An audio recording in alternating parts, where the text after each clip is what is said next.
सहनाववतु सहनौ भुनक्तु सह वीर्यं करवावहै तेजस्विनावधीतमस्तु मा विद्विषावहै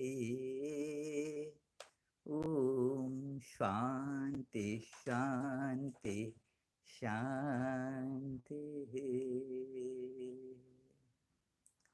ॐ वाङ्मे मनसि प्रतिष्ठिता मनो मे वाचि प्रतिष्ठितम्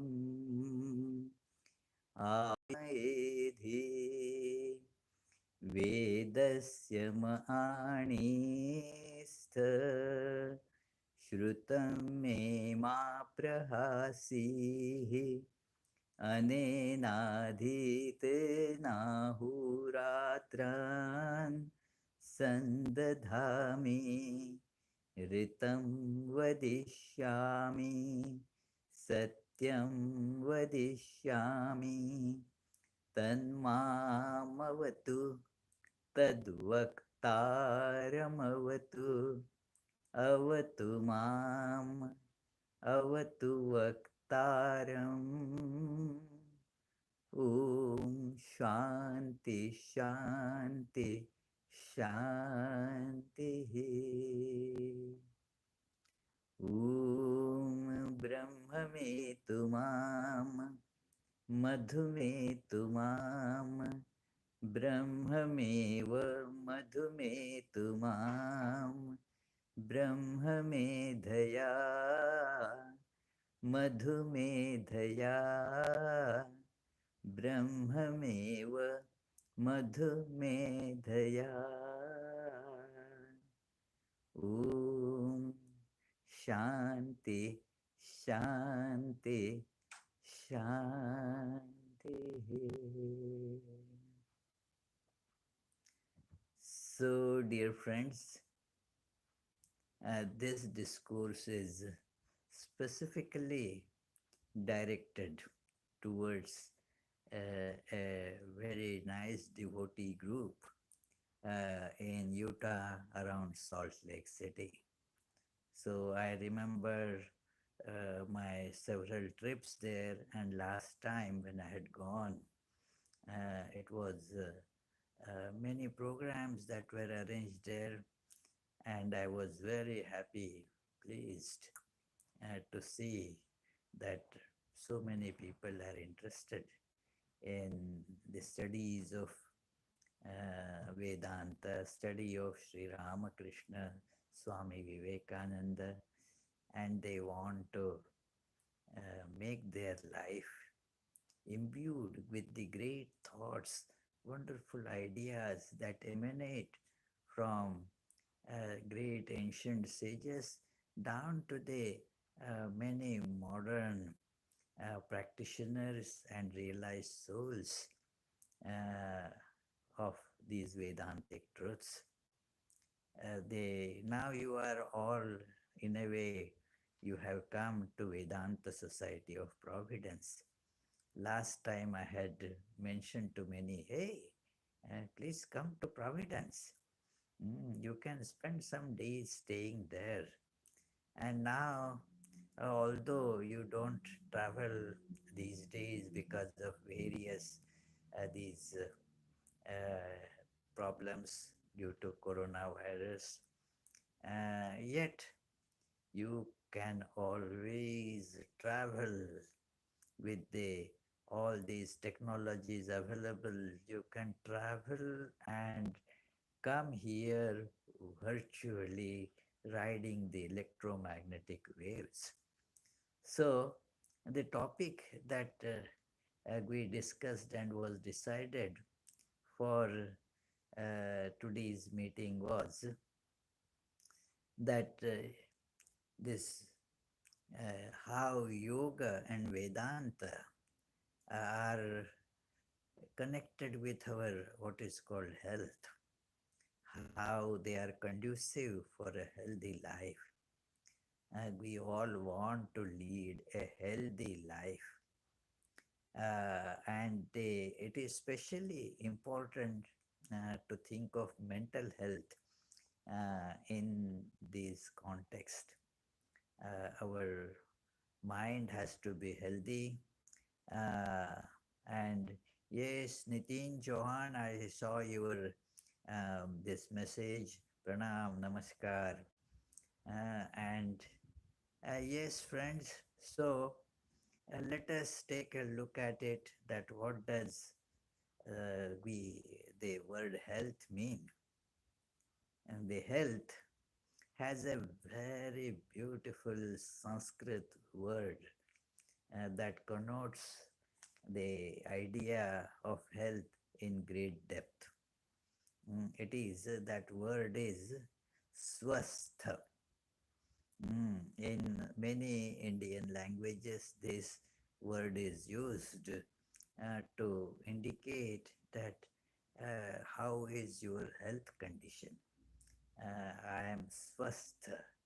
And if you see the etymology of this word, that I am swastha means that I am stable in myself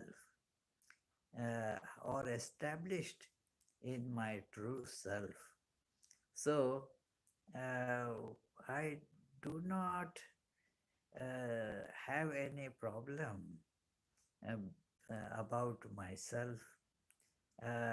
It is a general thought, but if you see the deep meaning, you will get the idea that there are the layers and layers of our health, just the physical, material things that we think of health. Oh, my nose is running today.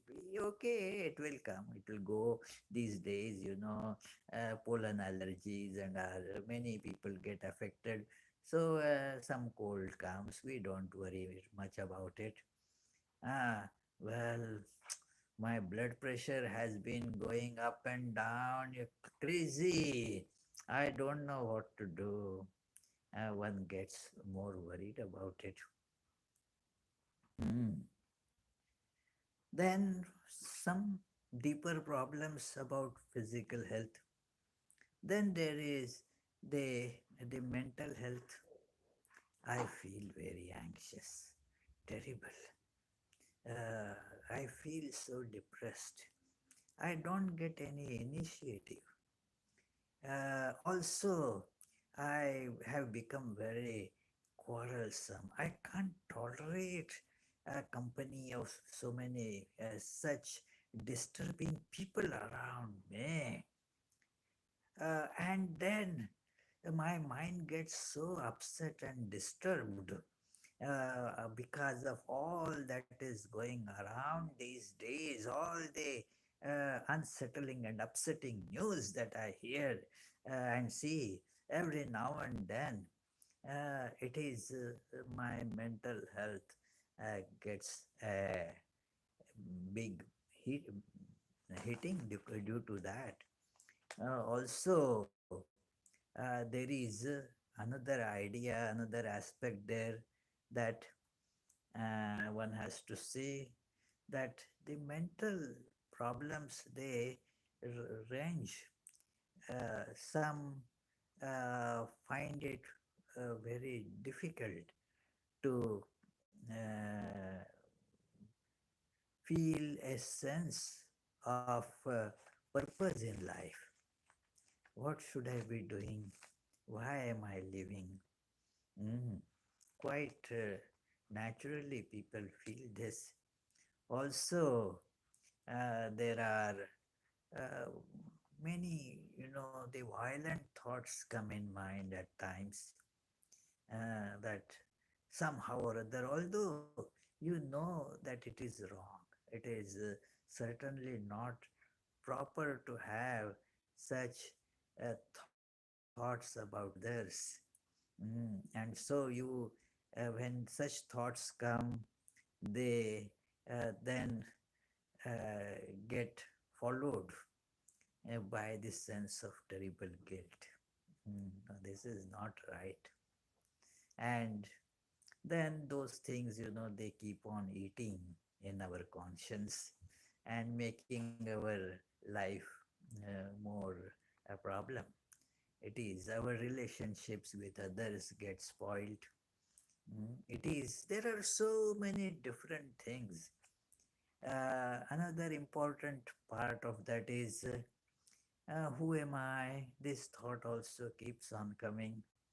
What is, after all, the purpose of this living? All these things are taken into account by this great science of Vedanta. When we speak of mental health, one has to, this remember that this division, body and mind, is only just for understanding these two components of our personality. They are not actually, uh, cannot be treated separately as such, because they impact on each other. They are certainly different components. That is true. While they are different components, they work together in a cohesive, connected way. In fact, if you are not healthy, the cohesion is not there. But this is true that the impact of physical uh, illness is on mind, and much often the mind creates the unhealthy mind impacts the uh, body a lot. So both are in that sense very very closely connected.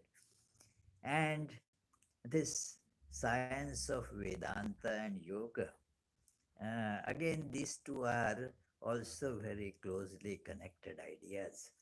That yoga is the practical side, the implementing side of these great truths about the nature of the self, the nature of the world, which uh, Vedanta puts forth. All these great ideas should not just remain in our brain. I understand it. And then if it just remains at the level of brain, then they will run riot there, I tell you, friends. Mm. It is like the food that you eat, but you don't digest. What happens? It runs riot in your belly, and you get sick because of that. So this undigested information, uh, that creates the same problem. So we have to see that what we understand, what we intellectually see as right, that needs to get implemented in our day to day life. And that is called yoga. It is that understanding that many have yoga, some physical postures and all that. That is only a very small part of this whole comprehensive discipline of yoga. It is not at all limited to that. In fact, this physical postures and all gets called hatha yoga. And uh, in the older literature on this, you will not even find mention of hatha yoga. The hatha yoga books are comparatively modern. That doesn't mean that science didn't exist, but it was a component in a general yoga system that you have to be physically healthy. But that is an mm, as important, but one small aspect of this whole discipline. So yoga We shall see today that how our body and mind, this is our instrument, the apparatus through which we work. That is not we, just as you are not the car that you drive. You are not the computer that you work with. They are different from you. They are your instruments. They are not you. And exactly, friends, this is something that we need to remember, that you are not the body and mind that you use. You are their user. Mhm. And this apparatus, when we come to think of health, it is we are thinking of the health of this apparatus.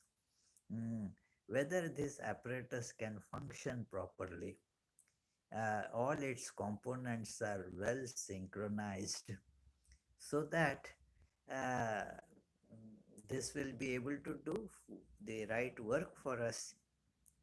Similar, just like car, many car repair garages are therefore called, their nameplate says car clinic, just as there is the clinic for physical health, for mental health. Yeah, there is the clinic for the car. So, if you want to use the car in a reliable way, in a way, something that serves the purpose, then you want it to be properly maintained, tuned, and running fine. Yeah. So, it has to serve the purpose exactly like that. This body mind machine, and just to to make the things a little more understandable by analogy, uh, the, this body including the brain, mm, body and brain is the hardware, and the mind, sometimes it is in Vedanta gets called subtle body, sukshma sharir. So that is the software that is loaded on this hardware. So this is the a great body mind complex, and then we use this. So when we say our health, actually what we mean is the health of this body mind apparatus. Because as such, this self is pure, ever perfect, unchanging, immortal, and it is same in everyone. It is only because of the identification with body and mind, we say that I am so and so, my weight is so and so, I weigh 150 pounds or whatever. It is not my weight, it is the weight of uh, these bones, blood, flesh, and so forth that I mistakenly identify with myself. Mm. So, this understanding is important, that I am neither the body and nor this software called mind. Both these are the apparatus that I am working through. And the yoga, the science of yoga and Vedanta want us to realize this.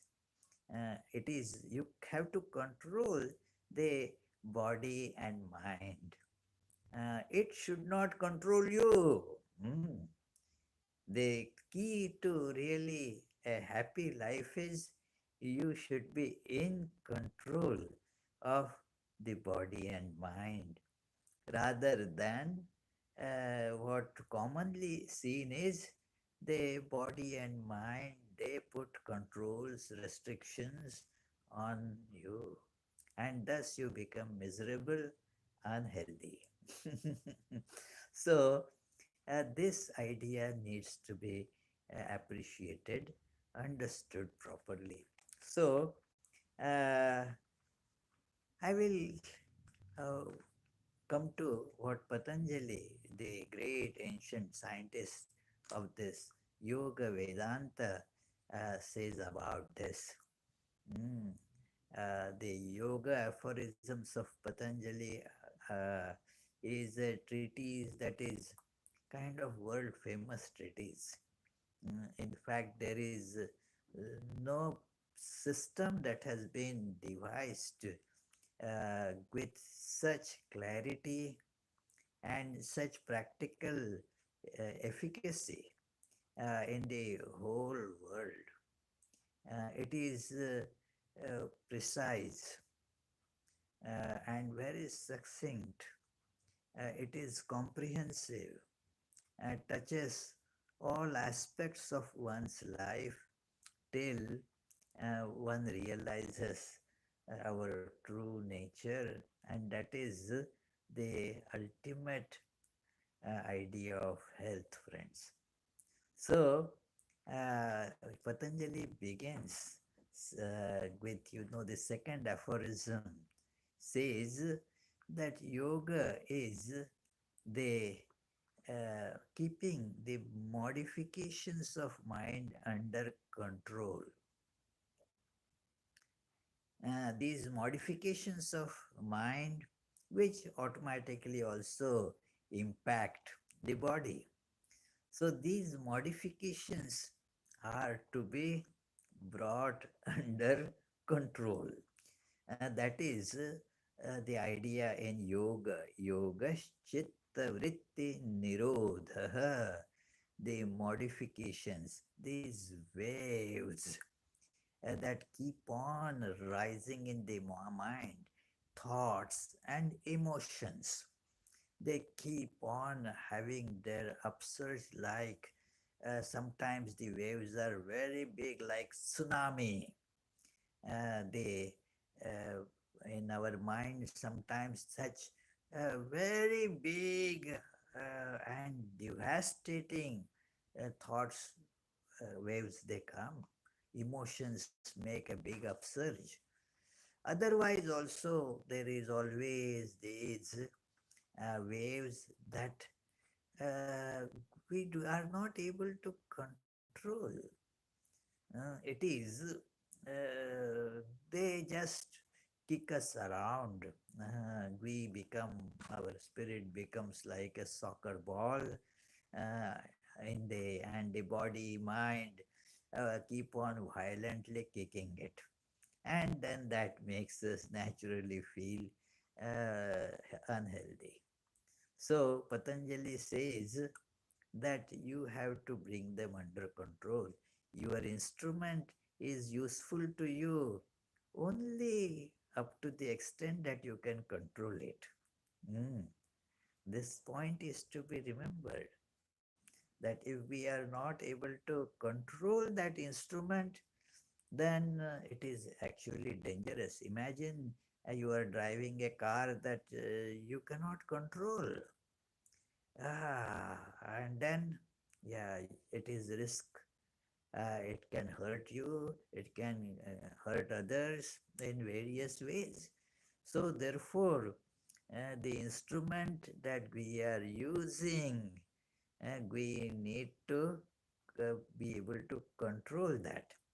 And this is what Patanjali mentions right in the beginning, that this is yoga, learning to bring these modifications under your control so that this apparatus, this instrument, body and mind, and that can be useful to you And that is actually the healthy mind and healthy body.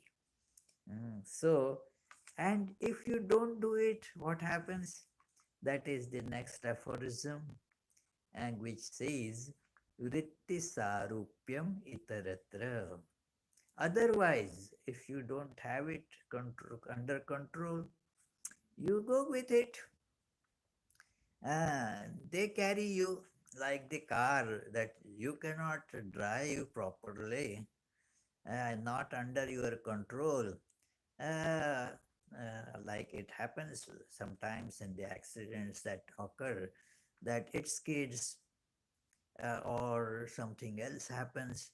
So the car carries you against your wish. It gets overturned, it hits something else, and so forth. So, because it is now you are not in control of them, it carries you, you are not driving it. So, this is just an example that what happens to this our body mind apparatus. When we are not in control, it becomes a torture, like sitting in the car, which is not under driver's control. So it is a big health risk, a life risk. So similarly, using a body mind apparatus uh, that is not under control is a terribly risky thing. And so we have to learn how to bring it under control. If we don't, and then we are just tossed on the waves without having any idea where we are going, where we are not, and when are we going to get drowned. We just struggle, scream. And that is the story of our lives, friends. The struggle, the agony, the screaming, and the misery. It is that is what happens in life when we are just tossed around by these waves. So, Patanjali says that look, these wave patterns, uh, they are tormenting if not controlled. If controlled, they are of great help. So, what is the meaning of being this under control? Uh, Let us first see what Patanjali says about these uh, modifications. These modifications, he divides them into uh, five succeedingly developing categories. Uh, the first is avidya, that seeing things as they are not. In fact, seeing them as opposite. Uh, the very beautiful aphorism that he defines this avidya or nations. You all understand vidya means the knowledge, the wisdom. Avidya is opposite of that, this ignorance, and it is like a cover on our understanding. So it is like the blind uh, on a busy street. That is how the condition becomes. So not only you don't see, you see that which is not there. And then thus he mentions that what is avidya, that he says anitya, ashuchi, dukkha, anatmasu, anitya, shuchi, sukha, atmakhyati iti avidya. The meaning as such is pretty simple. that that which is actually impermanent, we have the feeling of permanence there. So this is a big problem. Then that which is not really pure and nice, we think that that is pure. We have that idea. And that which is intrinsically, basically in its nature, going to cause suffering, we seek happiness there, think that that is the source of happiness. And then that which is not self, we think that is self. So this is the nature of this problem, that this is nishanas, avidya. And then a first manifestation of this avidya is mm, asmita, a sense of a separate I, different from you. Mhm. This happens because of identification with body and mind. And so, since this body is different from that body, the I here becomes different from that. And then I want the good of this I, the pleasures of this I, the prosperity of this I at the cost of other I don't care. Those, oh, okay. Yeah. So that is what is called asmita. I am so and so. And then come the two tangible bondages. Rather, one bondage that appears in these two ways, that likes and dislike. Mm, that it is that raga and dvesha, that you like something, so you rush to get it. And then you dislike certain things that you don't go to get. Now, it would have been fine had you liked something and that is your liking all the time. But that is not the case. The problem is that you like what you like today, you don't like tomorrow.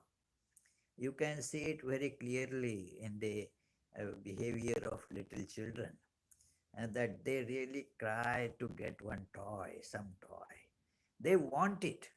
They pester their parents to no end. Somehow they get it. And then they play with it for a little time and then forget. They don't go there anymore. So therefore, with grown-ups also it is like that, although they don't express it in such unabashed manner, that's all. But it is what you like today and you go to get it. You get stuck there, although now you don't like it. You don't have the chance now to uh, come back. It has caught you, and that becomes the torment, the problem. Like and dislike, they are like that. It is. You want to then get away from it, but now you are caught. There is that story that many teachers, Sri Ramakrishna and Vivekananda included, they have told this very nice story that two friends were walking out on a very cold night, and they didn't expect such terrible cold, so they were not wearing all these warm clothings. So as they were walking, and one of them saw that, oh, there is a nice blanket lying on the side of the road there, just down the road. And so he said to the friend, oh, I will go and pick up that blanket, and that will bring some warmth.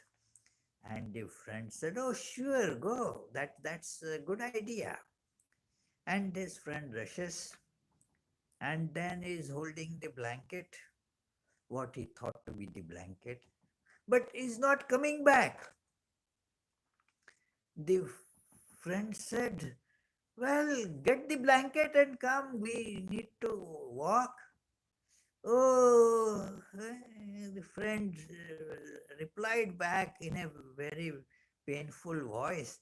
Oh, oh, the blanket is not coming. What is this? Blanket is not coming. The friend said, "Okay, then you come away. The blanket is not letting me go." It was a bear. And so the bear had got hold of this fellow. So when we go to various objects, various persons, out of liking, and then we get caught there, the liking vanishes, goes away, but the bondage, the blanket has caught you, you can't escape. A very torturous bondage. So imagine, a bear is not going to just lovingly keep on caressing you. It will love you so much that soon it will just put you in its person. So, not a very happy idea, friends. So, therefore, one must say that it is the likes and dislikes, they are the bondage. And then the last is mentioned that they are still, in spite of all this, there is this clinging to the living. And all these, they are terrible torments. And then therefore, we have to learn to how our mind can be properly tuned to, understand all these ideas, all these things as they are, not according to as we expect or wishfully think they are. A clear perception has to be there what they are. Mm. And then we respond according to their actuality rather than our mistaken perception about them. So now we come to what is then the position of this. What can we do to change and become healthy, become swasth, established in one's true, ever blissful nature? And the commonly understood idea in the health is also like that. A healthy person means comfortable, is quite at ease with things that go on, is able to achieve the various purposes or purpose in life. So that is the sign of health. Yeah, yes, I can walk, I can sleep, I can do many other things that I would like to do. I can put on really ever a benevolent face and smile for others. I can, it is then you are healthy. You are not getting disturbed by others, and that is being healthy. And your thinking is clear. Your decisions are efficiently made, uh, taking a comprehensive view of the situation, and based on just likes and dislikes. This is the sign of health. I am healthy if I can do that. Doctors also ask that, are you getting good sleep? Yeah, I'm getting good sleep. Do you feel enthusiastic, or you feel depressed? And it is these days, for last few years, my primary physician keeps on asking, uh, are you feeling depressed? I didn't get it why he has been asking this. Sometimes he or his assistant, they come with this question, are you depressed? And then, well, I asked one day, do I look a depressed person? Uh, why this question? I mean, I'm intrigued. You are free to ask the question, but I am asking why this question. And then I was told that once a person comes at that age, then we have to ask this question according to the that code. We have to follow the codes. We have to ask all these things to a patient. So, if a person is healthy, then won't be feeling that depressed, is at ease, is able to deal with various expected as well as unexpected situations without feeling too tense or stressed or anxious. Mm. This is the sign of a healthy mind.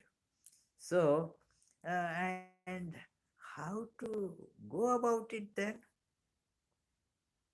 The going about it is as such not difficult if we determine that we will do it. It is a determination, and this determination is to be kept up. You know that, yes, I want to implement it, I want to do it. That so we begin with this idea that comes in Bhagavad Gita, yoga. Mm. That Arjuna, as you know, that in the Bhagavad Gita, a great example of a terribly disturbed mind, as he mentions his own state, that he was feeling totally lost. What is to be done? What is not to be done? That nahi prapashyami, he mentions in the second chapter in some early verses, nahi prapashyami mamapanudyat yat shokamuchotkanamindriyanam, feels completely lost, does not see what is the meaning or purpose of this life, and uh, what is all this about. It is, and the whole this shoka, this despondency about it is so intense that it is just taking away, as it were, sucking out the all the energy, the capability of my all body and organs. My mind is now not capable of thinking, and it happens to us uh, to more or less extent at times in life. And so uh, he was told by Krishna that think of this nature. He gives the advice, the instructions about the unchanging nature of this self. Mm. It is like many years ago, when our car met an accident. Mm. And then the car had damage. But when the police officers and they came, first thing that they asked, "Are you okay? Hmm. Are you hurt?" Uh, because the car is hurt, that is a secondary thing that can be taken care of in various ways. More important, are you hurt? Do you need to be taken to hospital? Because you and car are different. So we have to see, and that is what is emphasized in the second chapter by Lord Krishna in the beginning. Krishna is therefore called Yogeshwara in Bhagavad Gita. He is the Lord of Yoga. That it is. He says that look, that body goes through these different changes, but the self remains intact. It does not change. So try to see the two things and do not confuse them. So learn not to confuse these two things. And there are many beautiful verses uh, in which this understanding has been made very clear.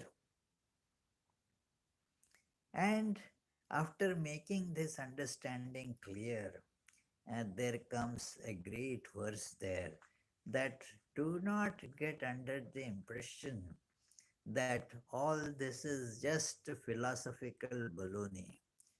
It is not going to be of any practical use in life.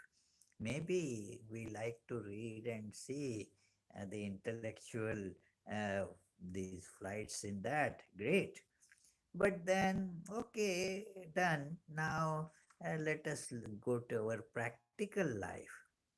Friends, it is important that what we call practical life has to be woven into this great philosophical understanding.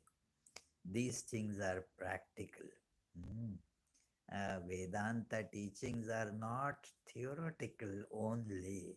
Theory important to understand, but then one has to implement these in day-to-day practical life. This is what is told in the second chapter, 39th verse, that Krishna tells that what I told you as a matter of theoretical understanding, now listen how that can be implemented or how that should be implemented in your day to day practical living. And he tells that you see, what is this yoga? The idea is very simple. Do your work. Don't run away from your work at all. No need. Not only no need, it will be detrimental to run away from your duties and your work. You have to do them, but do them with a proper understanding. That is where the difference is made. It is like if you are driving in the wrong direction, obviously you don't are not you are not likely to reach the destination. You are going in the wrong direction. Now, what is to be done? You have to use that same car. You don't have to buy a new car to go in the right direction, and just drive it in the proper direction. So, similarly, the works have to be done, but in the right way without getting caught in them. Mm. Do them not like a slave, as Swami Vivekananda mentions. And don't work like a slave. Let us learn to work like master. Hmm. So, this verse in Bhagavad Gita says that this is the yoga is the dexterity in work. Yoga karmasu kaushalam. Very succinctly presented, friends. Just three very easily understandable words. Yoga. Yoga is what? Karmasu kaushalam. That this is the dexterity in what you do. It has to be a yoga. Your work has to be a yoga. That is the dexterity in the work. Uh, External dexterity, external skillfulness is one thing, but the real uh, skill is that while you work, let this work never enslave you physically or emotionally. I, we have to learn to work like the masters. That be quite clear. Sri Ramakrishna used to give a very nice analogy regarding this idea of work. That work, he used to give the example that in village they do the paddy husking. Used to, now I don't think any of you might have even seen it. That it is I am old enough and I have seen it, but it is there is the husking pestle, and the person who is husking, usually a woman. In that village, it is usually the job of the women to keep on pounding that rice, the paddy. Paddy, then when the shell is off, then you get the rice out of it. So the pounding is going on by one hand, the other hand is pushing the paddy. Mm. And now he says, look, one has to be very, very conscious that the husking pestle does not fall on these fingers, the hands. So the movement has to be full of skill so that while the paddy gets crushed and you get the rice from it, your fingers, your hand should not get crushed. And he says, look, while she is doing it, she has acquired so much skill that she is talking to the customers coming there, telling them, hey, you still owe me so much money. Last time you said you will take and pay, you haven't still paid. Or how much do you want? Okay, come uh, afternoon, and then I'll keep it ready for you. And all that is going on.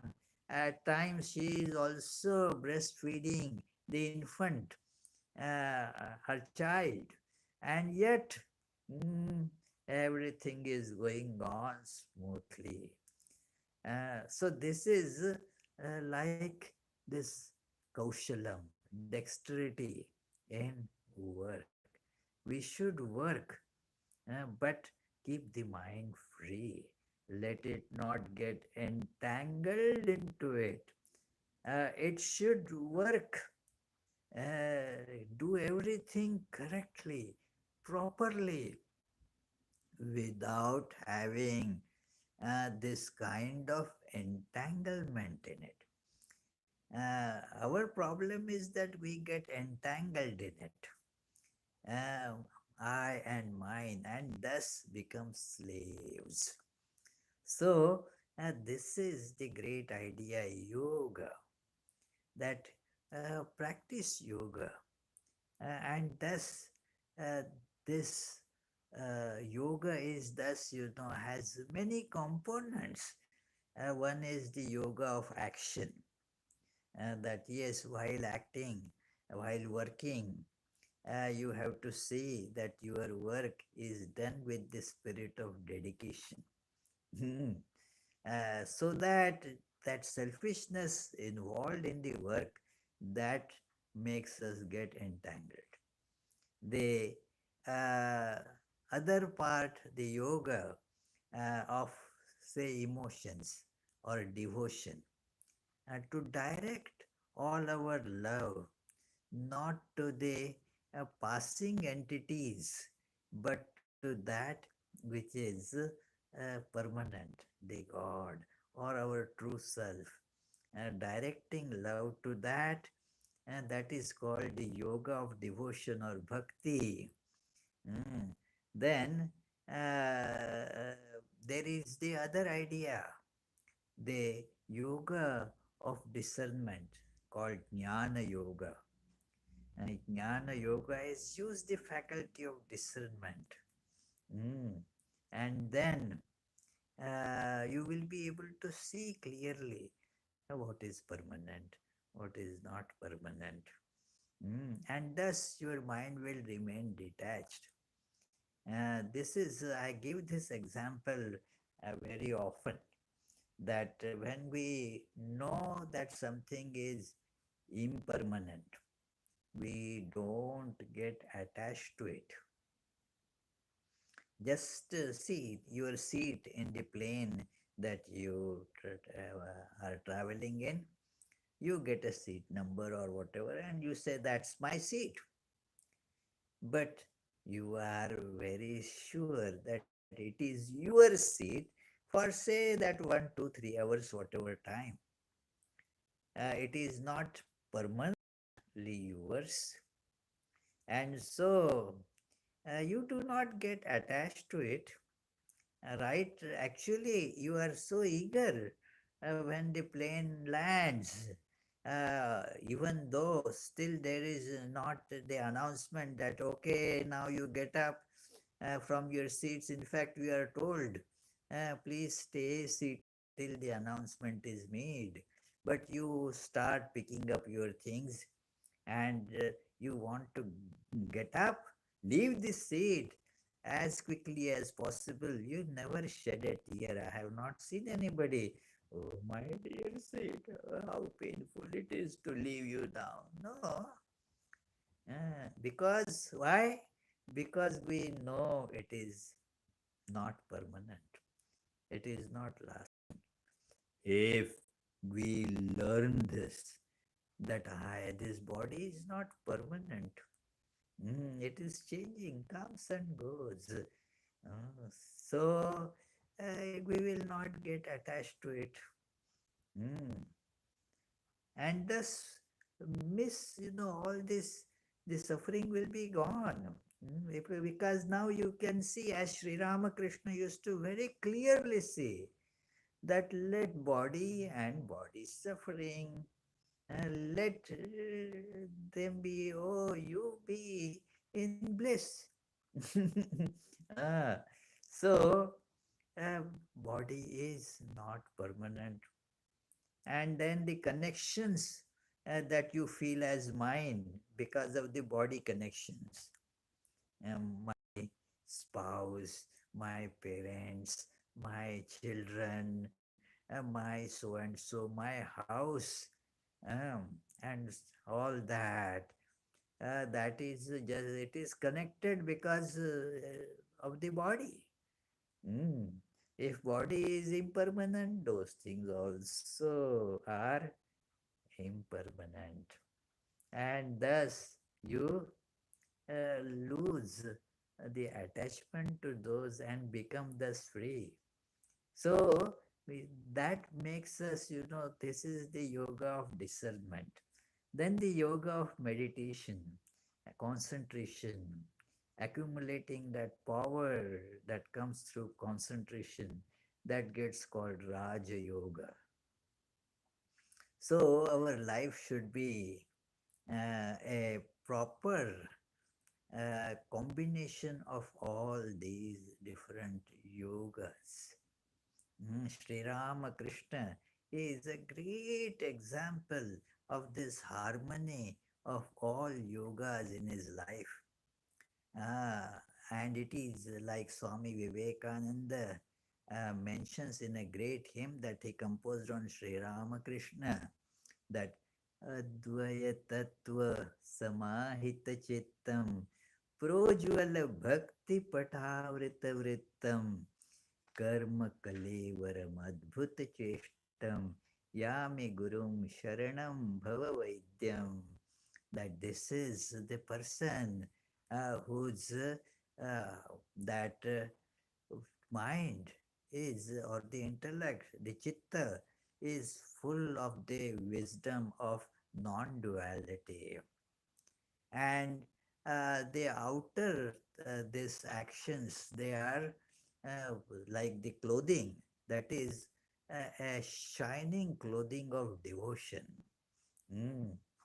And then the actions, karma kalevar, with this body, hands, feet, he is doing all the great unselfish work in a most detached manner.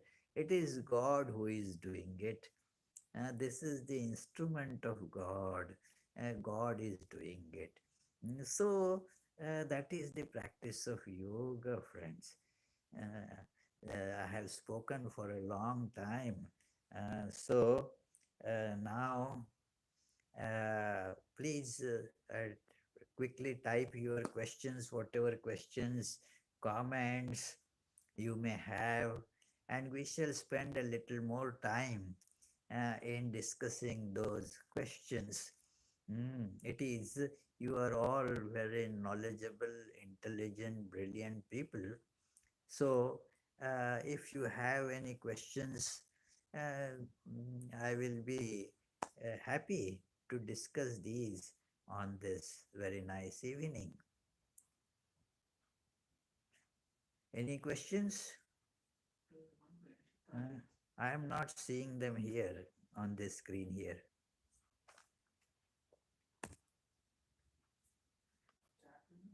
Yeah, in the chat. Yeah, please. Yeah, Pranam Guruji. How are you? That is a good question to answer, isn't it? How are you? Well, I am feeling quite healthy while discussing these ideas. Thank you. Uh, any other question? This is Rishita. How can we manage to keep healthy at this time? Well, it is at this time also you can keep healthy if James Parks most healthy food runs out. A nice question, Rishita. Thank you. Uh, it is, see, that is where you have to be innovative. Uh, you have to see, uh, without gym also you can do exercise. I can give my example. I don't go to gym, but that doesn't mean I don't do exercise. The two things are different. So please don't bring up this excuse that because gyms are closed, I can't do the exercise. Parks are closed because I can't do exercise. Well, they are closed. Don't think of them. It is what you can still do. Like I was telling one little boy yesterday that do Surya Namaskar, uh, the sun salutations, and other yoga exercises. Do some weightlifting. Mm. You can just go walking out with, of course, the safety measures like mask and all that. This is very important that in spite of this situation, that park is closed. When there were no parks, people did not do any exercise. They still did exercise mm, if we want to do it. So you can do push-ups in your home, in your home. So Rishita, I know you are a very brilliant girl, a little girl, and please make it a habit mm, of doing exercise, not worrying about what is not there. Make good use of what is there. There is some food is certainly available. We are much better off. You can say that instead of comparing, so many people they find it so hard to get enough food, but you are able to get it. So make good use of it and keep yourself physically healthy. Don't think of all the other things that will make your mind unhealthy. Think of God. Do your meditations. Pray. And thus that will keep your mind healthy and body also healthy.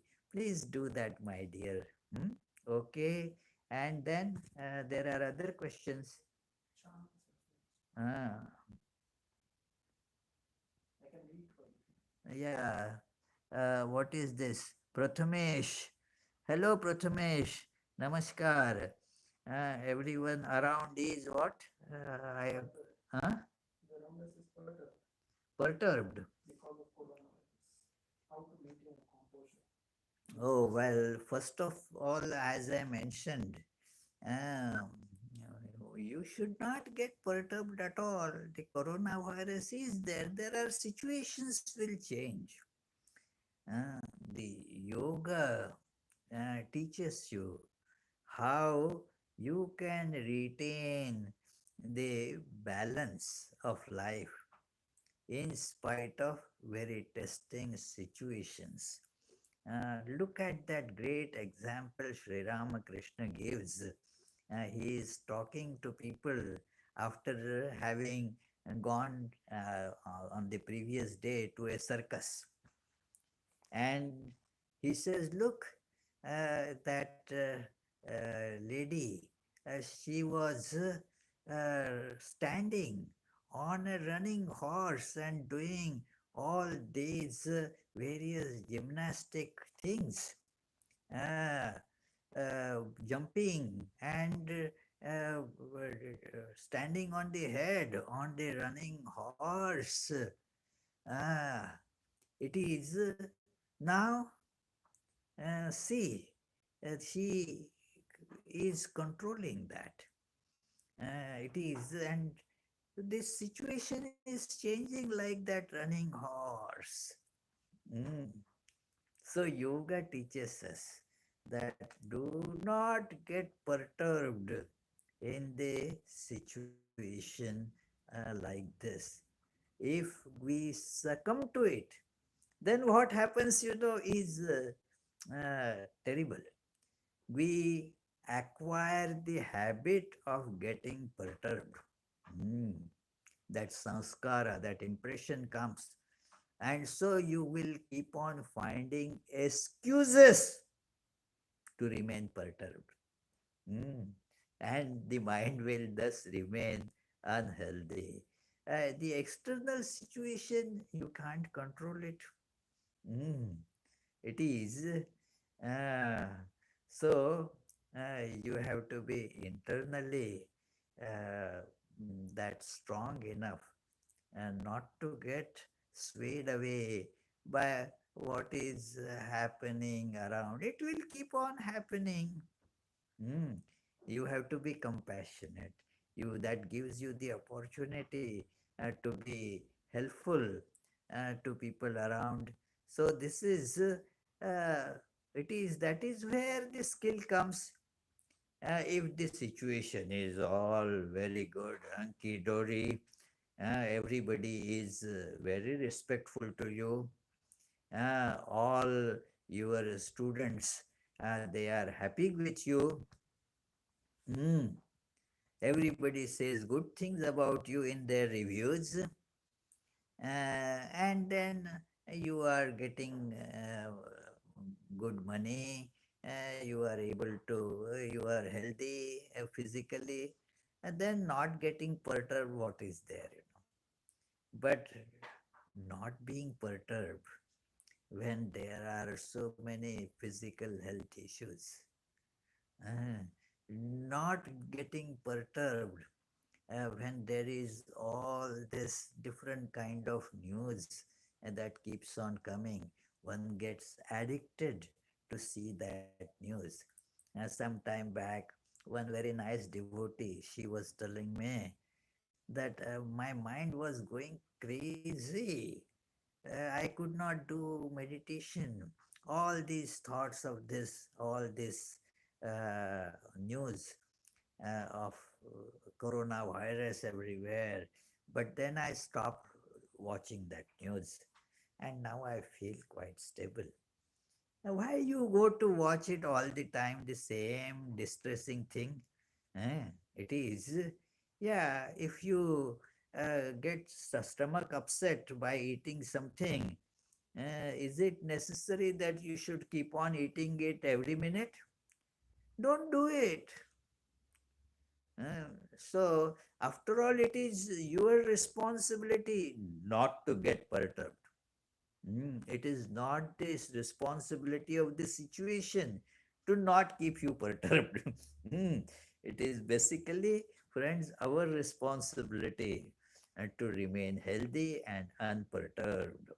So let us, instead of blaming those things, let us see how we can retain balance in this situation, remaining unperturbed.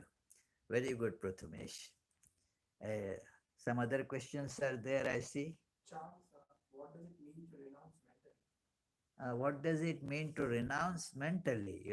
It is that it is good, Charlie. It is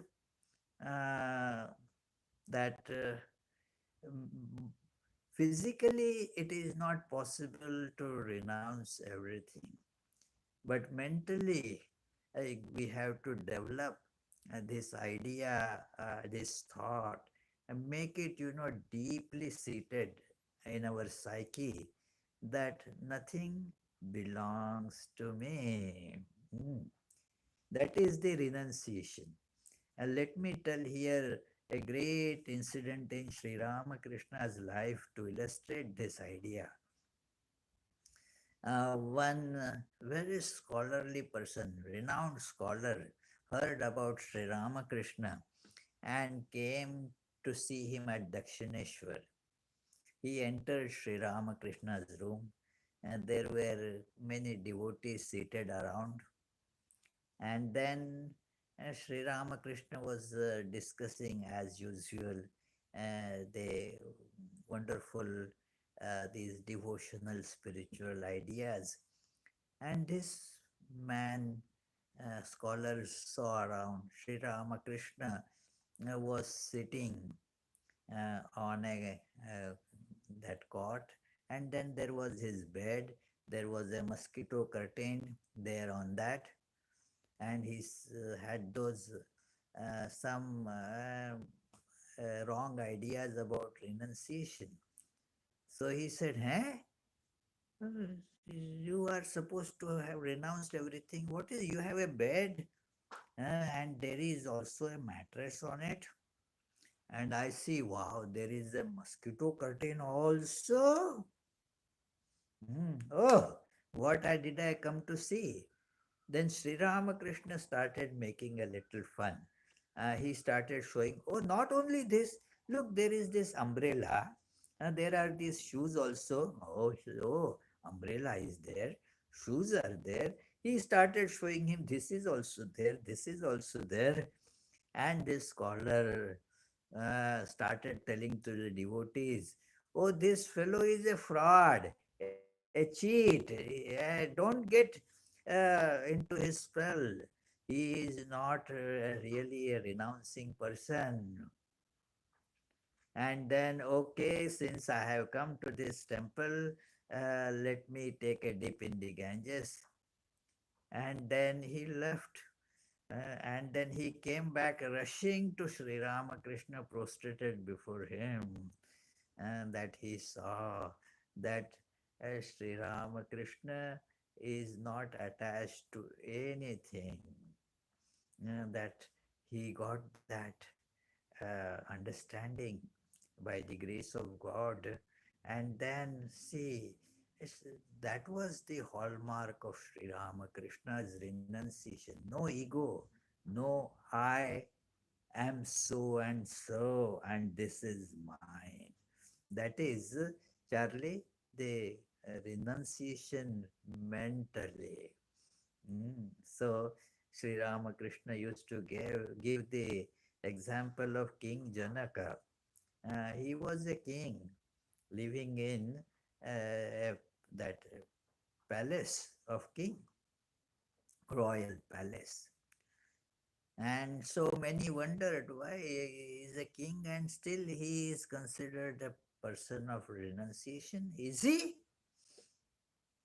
He was.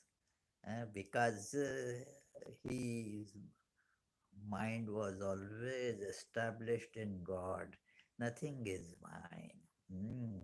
So practicing nothing is mine is the way to practice renunciation mentally. Thank you, Charlie. Any other question? Rahul Adokar, Swamiji, when can one realize his or her work is done in life or in a cause or in a determined task to put things in context? Well, when no, the work, whatever comes to you is your work. It is finished when you realize God, when you realize the self, that it is done now. Till then, whatever work comes to you, you have to keep on uh, doing it. It is, but learn to do it without I and mine. Ah, that you have to take care of your little kids, and maybe they are thinking that we have to take care of our parents. It is kind of mutual. A person thinks that I am taking dog for a walk. The dog thinks I am taking these people for a walk, you see. So it is who takes whom to walk, who knows. But the point is that one has to use these things to practice this idea that I am divine. Mm, Nothing, none of these belong to me at all. And I have to take care of them. I have to work with them. But they don't belong to me. So continue this. When the knowledge dawns, then the work will drop automatically. You don't have to give it up. Mm, it drops automatically. Sri Ramakrishna used to give another example. Of course, it is, you have to go in during those times. Nowadays, all those contexts are lost. But think of about 150 years ago in an Indian situation, mm, where uh, uh, there is the mother-in-law and then daughter-in-law and all that. But when daughter-in-law would get into family way, earlier the mother-in-law would insist that daughter-in-law, you do all these works. Don't be lazy. It is, why did you not do it right? But then, as the fetus is growing, now, as it grows, the mother-in-law, Sri Ramakrishna, starts reducing the burden of daughter-in-law. If daughter-in-law goes to, she says, no, no, my dear, no, you should now take rest. I will do it, or it will get done by somebody. Your work is now going to be reduced. And so the work keeps on getting automatically dropped off as the uh, baby, the fetus of knowledge keeps on growing inside. Mm. And when the birth takes place, Sri Ramakrishna said, now the only work of that daughter in law is to be busy with the child. The knowledge is born. That's it. Now, no duties are there anymore. So, that is how it happens. You don't have to deliberately go to give up the work, but you have to keep on doing the work by this underlying understanding that nothing belongs to me. It is not mine. Practicing that not mine is what we have to, the works otherwise will continue. They will, but they won't bother you. It is only the thought that they're mine is bothersome. So thank you. Uh, any other question? So Ravi asked question, can the choice of clothes and their color affect or help spiritual progress? Thank you. It could in a very secondary way. It is not something primary. The clothings, the place, the food, they have their some helpful contribution in the proper choice of those. But this is a choice that yes, it is not that it is a must. Mm. Your renunciation doesn't depend on this kind of an orange cloth. Putting on the orange cloth will not be the bringing renunciation in life. But well, it could help. If there is the spirit of renunciation, then it will help. Ah, it is like the some spices that you put in the food. Mm. Now they are helpful, but that is not the food. You see, it is that you can't just eat only spices. Mm. So it is like that. I hope my point is clearly understood. Thank you very much. And there are other questions also. Umesh with us, Umesh Jadhav. Yeah. Maharaj Pranam, in meditation, why eyes are moving, how to control eyes. Uh, Please repeat. In meditation, why eyes are moving, how to control eyes. Oh, well, they do not worry about it, you know.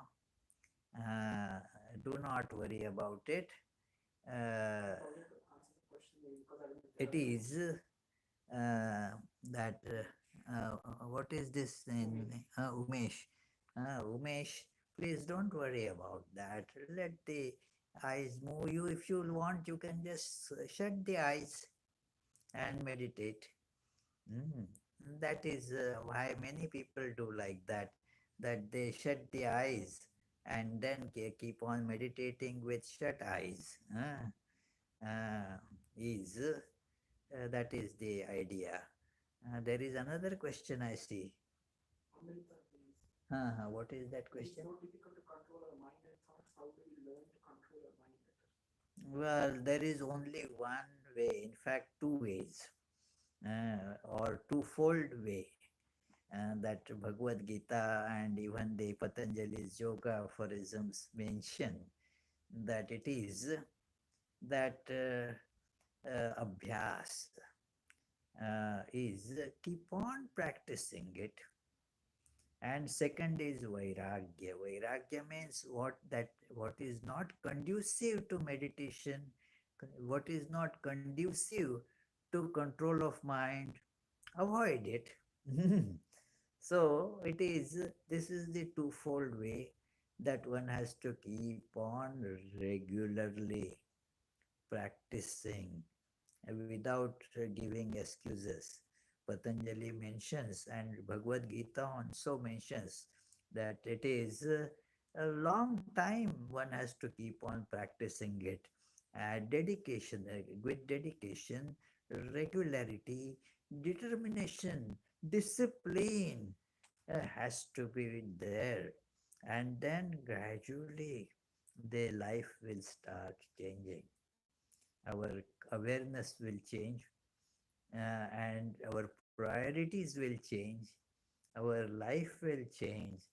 It will be more full of peace and bliss. your mind and will behave mm, like your very good instrument. Yes, let it happen, dear. Any other question? Hmm? So, friends, my heartfelt thanks to you for listening to this and giving me this opportunity to think on this beautiful topic. My namaskars, pranams, and best wishes to you all for leading a um, life of mental and physical health. Thank you. Good On night. request, I think, can we have guided meditation session from you to the center of towards God in this situation? Well, guided meditations is, it is difficult to present it, it is Victor Hugo. Huh? Wow, it is a very big name, Victor Hugo in literature. So, dear Victor, it is not, easy to do the guided meditation in this kind of setup.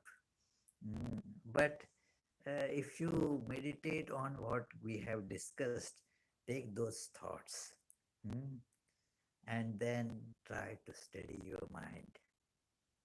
Think of that. It will be a guided meditation. There are also, many nice these guided meditations available on internet, many by our great swamis. So you can use those recordings as well. So those are, I suggest that you can use that guided meditation.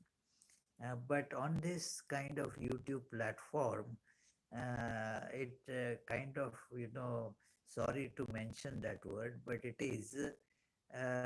becomes kind of cheap.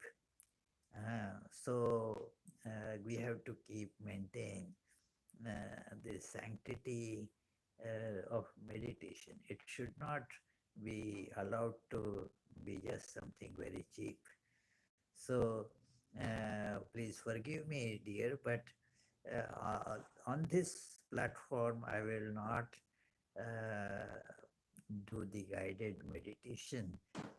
Maybe on some different platform, it could be possible. So, okay, then there is my thanks to you all. And then I have taken a lot of your time. So, we shall now discontinue, stop this and discussion some other time, if God permits, situation permits. Thank you very much. Bye. Namaskar.